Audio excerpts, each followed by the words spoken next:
Ótimo. Bom, a aula de hoje, se você já tiver dado uma espiada lá no PET, a gente começa a falar a respeito das teorias, né, de surgimento da vida, da evolução da vida na Terra, de como, aliás, de surgimento, né, evolução da vida já entra numa teoria específica.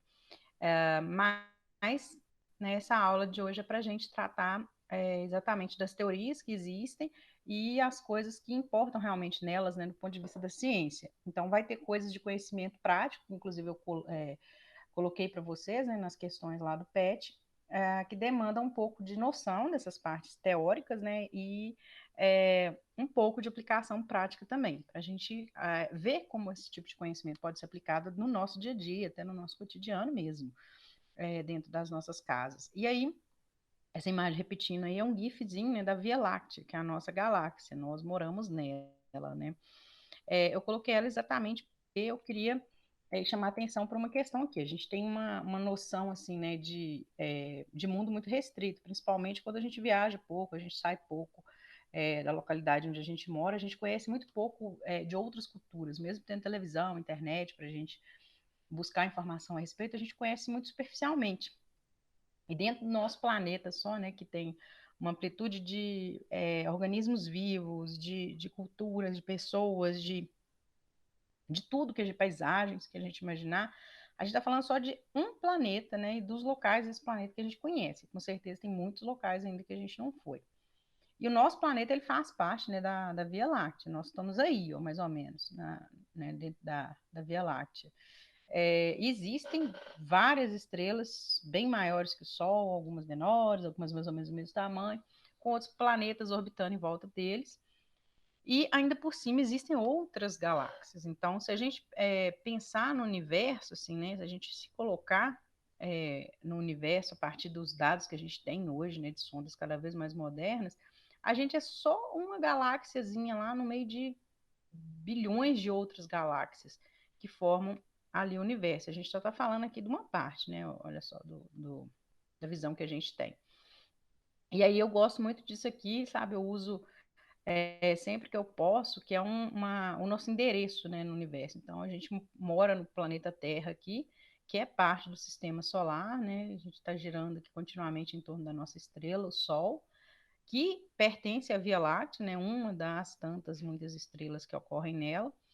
E aí a gente tem outras localizações aqui que referem-se a já em termos do universo, que aí a gente participa desse grupo local aqui, aglomerado local e o universo como um todo, onde a gente tem lá bilhões de galáxias fazendo parte. Então, a imensidão, né, do universo, ela não é que ela questione o conhecimento que a gente tem, mas a gente tem que ser um pouquinho mais aberto, né, a novos conhecimentos, a novas informações. E por isso que eu trouxe isso no iníciozinho da aula, para a gente já começar a pensar, né, quanto que a gente, não é que a gente seja insignificante, mas quanto que a gente é pequeno frente a tanto conhecimento que a gente ainda vai ter, né? Isso aqui é só o começo de muito conhecimento, que eu tenho certeza que a humanidade ainda vai obter muito mais, né, à medida que for fazendo as viagens espaciais. E aí, para iniciar a parte específica de surgimento da vida, usar aqui uma pintura famosíssima, né, que a gente tem,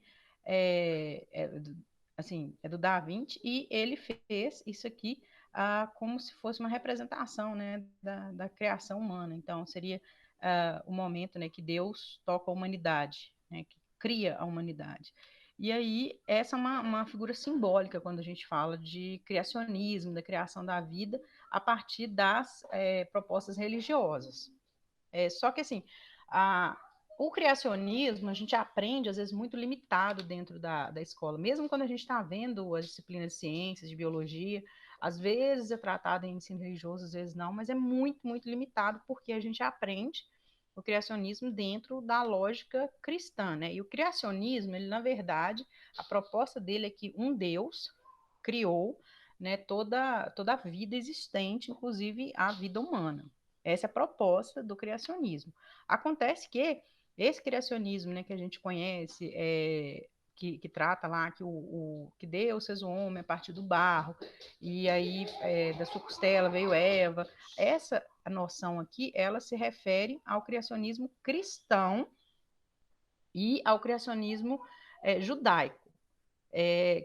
os judeus, né, o Velho Testamento da Bíblia é o livro deles, né? Eles usam só essa parte do Velho Testamento, não usando, né, a parte do Novo Testamento a partir da história de Jesus. Então, os judeus têm a mesmíssima, né, como eu posso dizer, mesmíssimo texto do Gênesis. Então, eles têm uma interpretação literal. Para eles, esse aqui seria, né, a teoria da origem da vida, da origem do homem.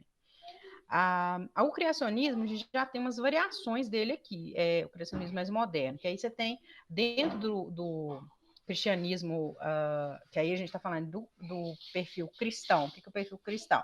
É a pessoa, né, dessa Bíblia completa que a gente conhece com o Novo Testamento, que crê lá em Jesus Cristo, que tem a parte histórica dele registrada lá no livro sagrado. Então, difere, né, dos judeus por causa dessa parte mais recente ali, principalmente. E aí, nesse caso, a gente tem algumas variações. Então, por exemplo, tem o catastrofismo, que é uma forma de criacionismo, só que ela acredita que a humanidade e a Terra, né, a vida da Terra, teria em torno de 10 mil anos, e que mais ou menos 6 mil anos teria acontecido o grande dilúvio. E aí, esse grande dilúvio seria o responsável pelos fósseis, pelo todo esse registro que a gente tem, né, que a gente encontra de organismos antigos. E o homem não teria, né, resquícios do homem nesse contexto, e a partir do momento que teve o grande dilúvio, você teria, né, um aumento ali de pessoas na humanidade, a grande ocupação do homem terra fora.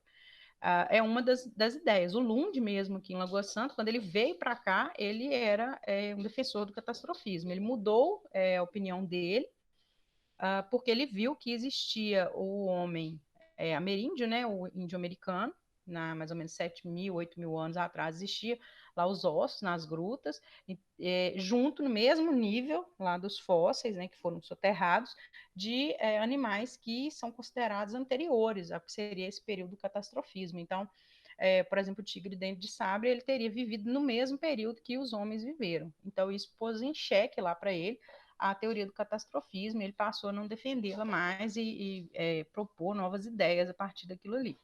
Então, isso é uma das formas de criacionismo. A gente tem outras. Então, por exemplo, se a gente pegar os hindus, né, os indianos, tem um deus lá, que é a origem de tudo, que é o deus Brahma, e ele criou as outras divindades, dessas outras divindades vieram a outras criações, outras coisas.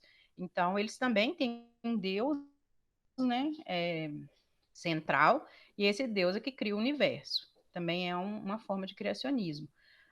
Dos budistas, eles têm já uma visão um pouco diferente. No caso, os budistas não têm um Deus, né, um ser supremo lá de divindade. Para eles, o universo é constantemente criado e recriado num contínuo, né? Por isso que é representado aqui com esse contínuozinho aqui, que é um símbolo, né, que para eles representa bem o que eles pensam da criação do universo. E aí tem outras variações, por exemplo, os islâmicos, eles acreditam em uma coisa mais ou menos parecida com o que a gente tem na Bíblia cristã, mas aí no caso o homem tinha sido criado a partir da argila, só que aí tem umas diferenças, né, a partir da visão de Deus que eles têm, e aí você tem uma figura de Alá, que é mais ou menos parecida com a figura que seria Jesus.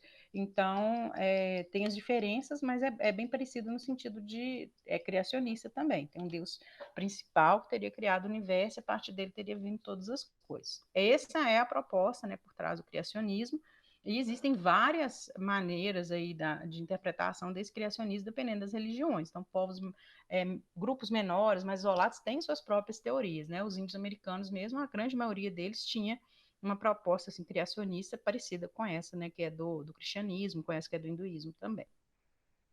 Aí tem a outra vertente, né, que o próprio Pet aí traz para vocês, que é a panspermia. A panspermia seria uma proposta que diz que a vida que existe na Terra, ela veio de fora, como se fosse uma vida extraterrestre.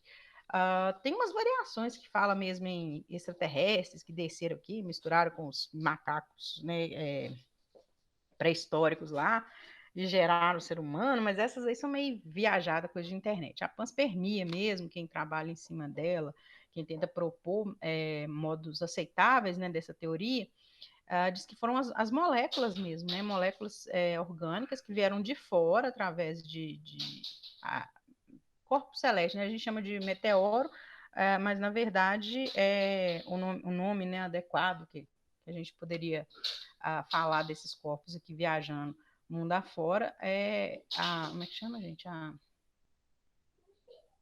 Ai, falhou o nome agora, daqui a pouco eu lembro, Joyce. Mas são os corpos que têm condição de chocar, né, contra a Terra, mas eles viajariam ali também, né, deixando ao longo da atmosfera ou proximidade da atmosfera do planeta essas moléculas orgânicas aqui. Essas moléculas caindo no solo do planeta trariam formas não de vida, mas formas moleculares que permitiriam o surgimento da vida. Essa é a ideia básica da panspermia. Só que ela é muito debatida porque os locais, né, que esses corpos celestes aqui passam, a gente viu, né, a dimensão do universo ali nos slides anteriores. Tem locais, assim, que é inconcebível que essas moléculas, né, ficassem como elas são, tivessem condição de transmitir alguma coisa, assim, viva ou imutável, ou que fosse que tivesse capacidade de sobreviver ali na atmosfera, dentro da atmosfera. Fora que os que caem na atmosfera, eles incendeiam também, né? Então, eles se partem, se destroem todos, então tem muitas questões aqui que ficam em aberto em relação a isso. E aí, existe a hipótese do surgimento da vida não espontâneo nem de fora do planeta, que a vida teria surgido no planeta. Aí essa hipótese, ela está até deixa eu te mostrar, ela está até na própria apostila de vocês, e ela está, cadê? Que ela está dividida em duas partes, né? Que é a parte inicial aqui que explica tudo bonitinho, que é a hipótese aqui de Oparin-Haldane, e ela depois tem a parte do experimento. Eu vou dividir ela aqui também, essas duas coisas. Essa seria a hipótese, né, de Oparin e Haldane, que eles falaram o seguinte, né, a Terra primitiva, a Terra antes, né, do resfriamento dela, ela ainda está resfriando, né, um processo que leva assim, bilhões e bilhões de anos. Então, a Terra tem mais ou menos 4 bilhões e 600 milhões de anos. E aí, nesse período que ela era uma bolha, né, de fogo é magma, né? Pensar em magma derretido, ela não tinha condição nenhuma de ter vida ali na superfície, mas mais ou menos na faixa de 3,8 bilhões de anos que começa o resfriamento que permite, né, na crosta terrestre, condições mais aceitáveis para o surgimento da vida. Então, eles propuseram que, junto com esse calor dos vulcões, a radiação ultravioleta, né, que atravessava praticamente direta aqui, porque a atmosfera não protegia ainda da radiação ultravioleta, agora protege hoje. As descargas elétricas, né, das tempestades que ocorriam, mais os átomos de hidrogênio, metano, amônio e nitrogênio, entrando em contato com essa confusão aqui, gerariam moléculas orgânicas simples, né, como os aminoácidos, que são a base lá das proteínas, os açúcares, né, que na verdade são os carboidratos, que são a base dos açúcares, e os ácidos graxos, que são a base dos óleos. E aí, essas moléculas orgânicas simples se transformariam em moléculas orgânicas grandes, existe realmente uma tendência, né, delas se aglomerarem, e isso permitiria depois o surgimento de células com RNA, né, aí no caso seria uma parte de fora aqui de proteção, né, feita à base de proteínas e de açúcares de proteínas e de ácidos graxos e lipídios, no caso, né, e com moléculas de RNA dentro. E aí isso permitiria, né, que esses organismos bem rudimentares fossem se tornando cada vez mais complexos e originarem, para onde originarem, né, a vida mais parecida com o que a gente conhece hoje. Na verdade, esses organismos aqui super simples, né, que são um envoltório de proteína com lipídios aqui, e um pedaço de RNA dentro, existem até hoje, a gente conhece ele como bactérias, né? E eles tem bactérias muito simples e tem bactérias um pouco mais complexas aqui. Então, a hipótese não era totalmente inaceitável, mas demandava fazer testes disso aqui para tentar demonstrar, que foi o que o Miller foi fazer depois, na verdade, Miller e Urey fizeram depois, que foi exatamente testar as condições que eram necessárias ali para aquela hipótese ser verdadeira. Então, eles colocaram um balão lá com as condições que seriam da atmosfera, colocaram aqueles íons que eles previam lá que poderiam existir. E colocaram descargas elétricas, desculpa, através de eletrodos. Então, colocou tudo isso lá, danou para dar choque e essas substâncias aqui, né, elas passariam por um condensador, que seria a simulação do que seria a chuva, né? E resfriando, né? Seja lá o que for que pudesse ser formado aqui. E deixou, né, também o calor, gerando calor aqui. Então, o que eles fizeram? Calor para evaporar a água, né? Essa água passar por aqui. Essa água passava por esses íons que recebiam choque, né, ao longo do tempo, e depois passava resfriando aqui junto com a água pelo condensador.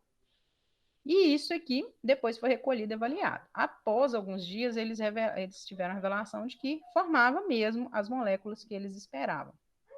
E aí deu uma base bem aceitável aqui para essa teoria de como teria surgido a vida. Hoje se sabe que são outros íons que formam aqui, né, outras moléculas, na verdade, que estariam nesse assim, mundo primitivo ali, que era a Terra, essa superfície, mas é bem assim, sabe? Eles tinham a condição de fazer de novo esse experimento com essas outras substâncias que foi descoberto depois, a partir de composição de rochas, né, como é que eu posso dizer, informações que eles tinham como captar hoje, né, com tecnologias mais modernas. Isso aí foi feito em 1953, né? Então, mais recentemente foram feitos experimentos, então as teorias são assim, né? Você faz sempre experimentos para ver se elas são válidas, né? Para tentar derrubar elas, na verdade.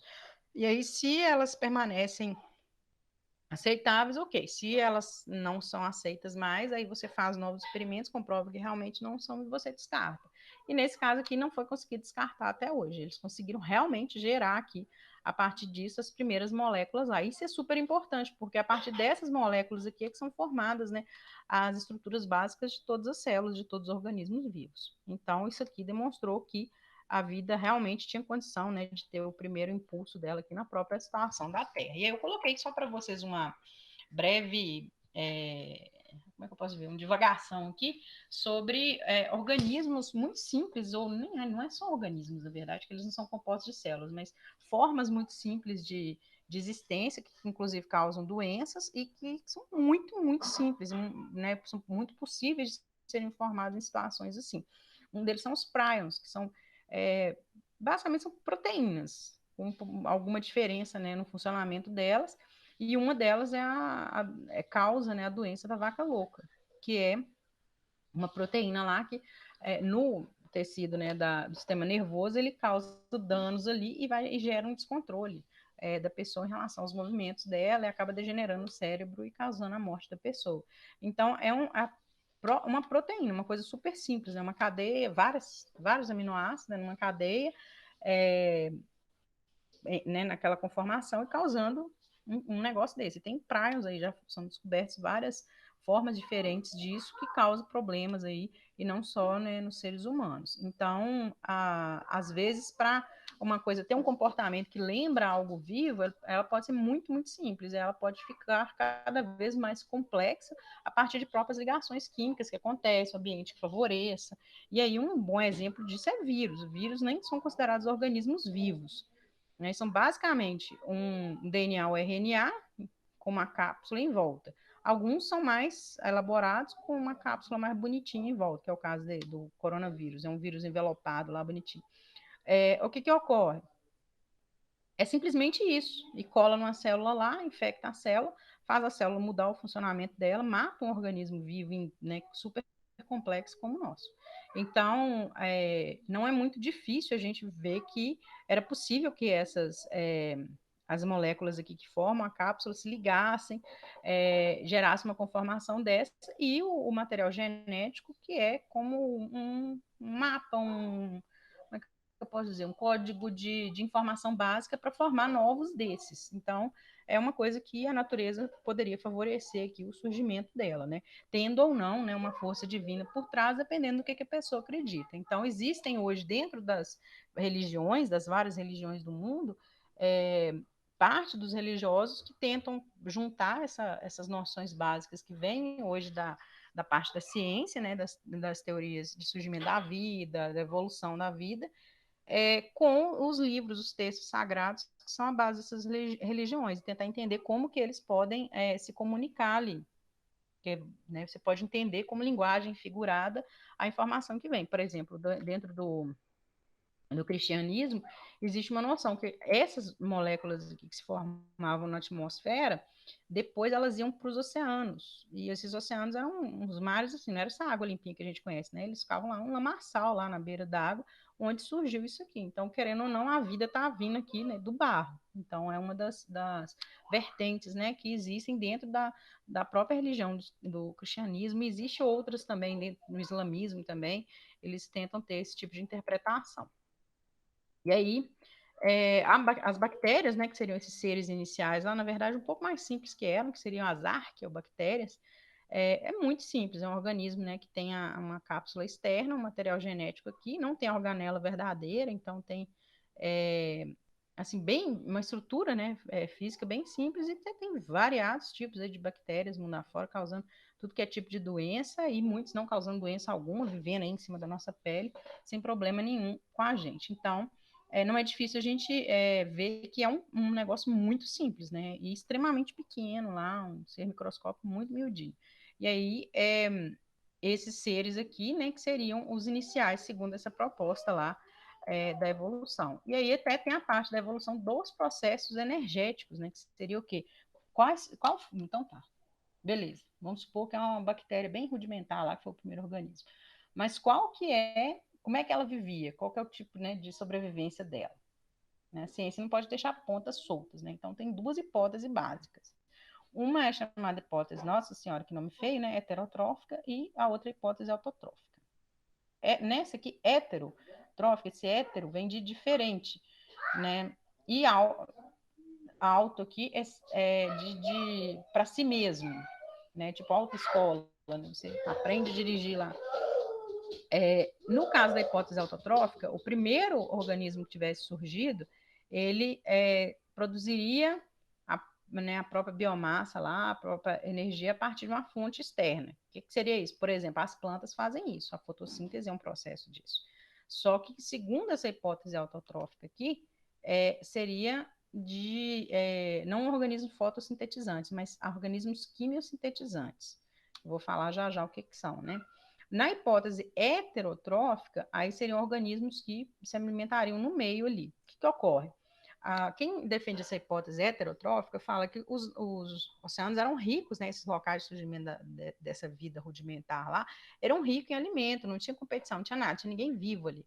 Então, não tinha por que o organismo ser autotrófico, ele poderia surgir simplesmente se alimentar ali de coisas do meio. Aí ele poderia ser um organismo fermentador, que é uma forma de produção de energia, né, a partir de elementos do meio, muito simples.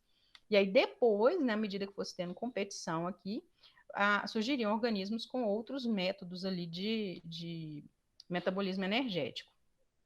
Aí depois teria a fotossíntese e, por fim, a respiração aeróbica, que é o que a gente faz, né? A gente respira o oxigênio, esse oxigênio vai lá para as nossas células, que vai lá para as nossas mitocôndrias e é utilizado para a quebra da glicose que a gente obteve pelo alimento. Agora, na hipótese autotrófica, seria o quimiosintetizante, que ele ia utilizar uma fonte de energia externa para produzir, né, a própria energia, para produzir a própria biomassa. E depois você teria o surgimento da fermentação, depois fotossíntese, depois respiração aeróbica. Então, o que varia aqui é a ordem só, né, de qual que ia surgir primeiro. E aí, até pergunto aqui para vocês por que a quimiossíntese foi considerada mais simples do que a fotossíntese, mas olha só como que é o processo de quimiossíntese, não entra em desespero. Apesar de, né, de ter a representação química que é bem simples, que na verdade o que acontece é que você tem a oxidação de uma substância, então você adiciona, né, oxigênio ali, faz uma reação química, e a partir dessa reação química que é gerada uma grande quantidade de energia, a oxidação gera energia, né?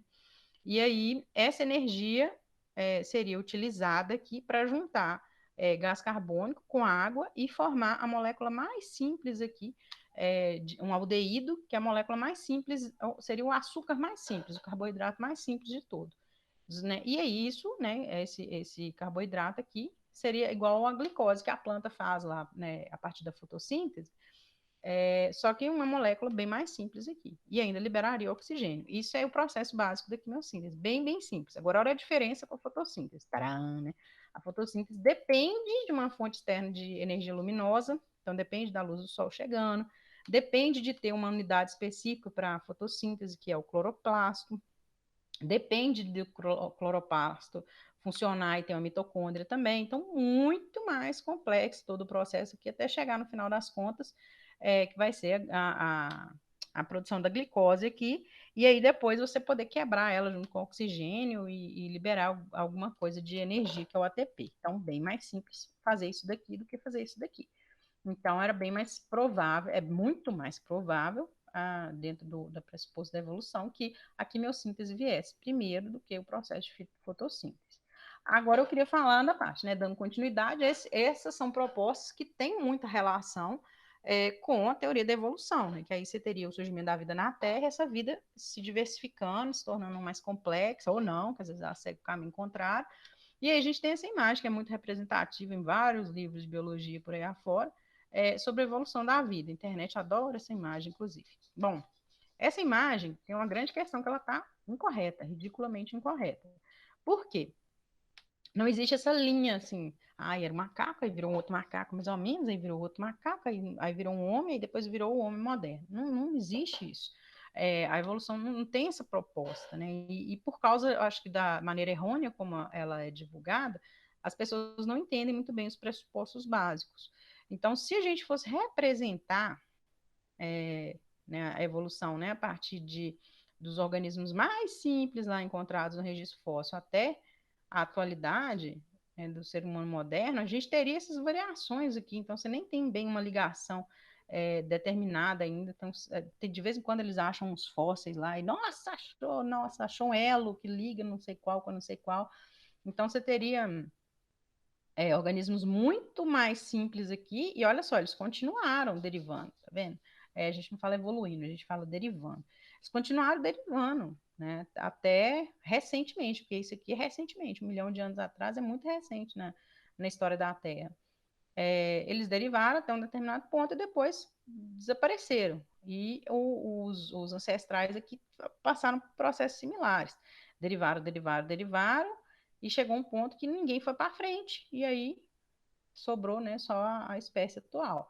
E existem alguns ancestrais desses aqui que foram encontrados fósseis muito completos, inclusive coisa com material genético, como a gente sabe do homem de Neandertal, e esse, que é o Homo neanderthalensis aqui, que eles conseguiram avaliar muita coisa, né, e ver as proximidades mesmo, é bem, bem similar, assim, ao que foi encontrado do ser humano, só que desapareceu, não teve vantagem lá no processo de evolução, a gente foi adiante, eles, né, ficaram para trás, mas o registro fóssil tem mostrado que alguns organismos aqui foram até bem, bem longe, bem mais longe do que a gente pensava. E aí, se a gente vê, né, são milhões de anos na escala aqui que a gente está falando, numa coisa simples. E aí não tem nada a ver aquela figura lá né, em linha reta, não tem nada a ver, né? O troço é todo danado aqui, todo variado. E se a gente fosse colocar, né, primatas no meio, outros, né, primatas aqui, a gente, nossa Deus, é uma árvore muito mais complexa. E essa aqui está simplificando bastante. Está mostrando só um geralzão. Então, na verdade, você teria alguém lá, algum organismo ancestral comum. Nesse caso aqui, não se sabe quem que é o, o ancestral mais distante ainda, não se sabe com certeza absoluta, apesar que já tem uns bichos aqui na fila, sendo estudado. E aí você tem um ancestral que você consegue determinar, né, que é o mais rudimentar ali, que aí originou um grupo que estava aqui, que derivou desse. Esse que estava aqui continuou, derivou esse, depois derivou esse, depois derivou esse, até chegar no que a gente conhece hoje como o homem. E aí você tem as variações, né, que foram para outro caminho e não seguiram adiante. Aí como que eles provam, por exemplo, que andava de pé, né, que não ficava pendurado em árvore, não sei o quê. tudo é com a própria estrutura óssea. Então, hoje você sabe, você consegue ver pela posição dos calcanhares, a posição da coluna, a posição dos ossos do pescoço, se o organismo anda, né, se aquele indivíduo andava sobre 4 patas, ou se ele fica de pé, ereto, se ele usava pôr a mão no chão eventualmente. Então, você consegue fazer isso para vários tipos de animais, e inclusive para seres humanos. Você consegue determinar hoje vários problemas de coluna com raio-x simples, né? Então, não é difícil eles avaliarem a partir dos fósseis. Então, aquela imagem lá totalmente equivocada, porque né, não é assim, né? Não é uma coisa assim, nem é uma coisa assim. Na verdade, é uma coisa que desdobra, que vai, não volta, né? Mas vai só abrindo aqui essa árvore de possibilidades. E aí o pessoal briga muito, nossa, a gente não veio do macaco. Na verdade, dentro da biologia, a gente é um macaco ainda. A gente é considerado na ordem primata, que é a ordem que estão todos os macacos, né? Todos os símios. A gente é do reino animal, pertencemos ao filo cordata, né? A gente tem fendas branquiais quando a gente é feto, a gente tem notocorda, que é um negócio importante, que vai formar depois o tubo neural na nossa coluna vertebral, assim como um peixe tem, um sapo tem, vários cordados, né?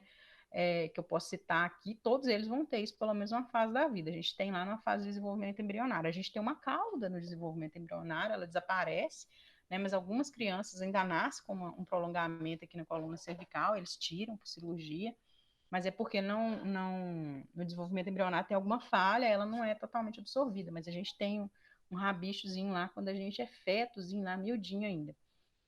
E a gente pertence à classe mamália, que é a dos mamíferos. Então, nós temos, as fêmeas têm, né, glândulas produtoras de leite, a gente tem pelos, que é uma característica dos mamálios também, e a gente pertence à ordem primata, que tem uma série de características aqui que a gente divide com os outros organismos vivos aí dessa ordem.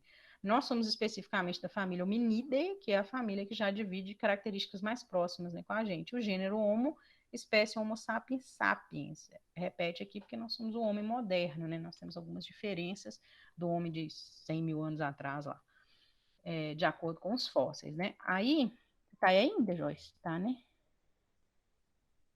Tô Joyce. aqui. Tomar Coca-Cola aqui, Tô minha filha, pra aqui, falar mais aqui. rápido. Não, tô brincando. Aí, deixa eu ver. Cadê? Eu vou colocar aqui no primeiro PET pra gente resolver ele, né? Debater brevemente ele aqui. Então, vamos lá. Na número 1 aqui. Deixa eu aumentar, peraí.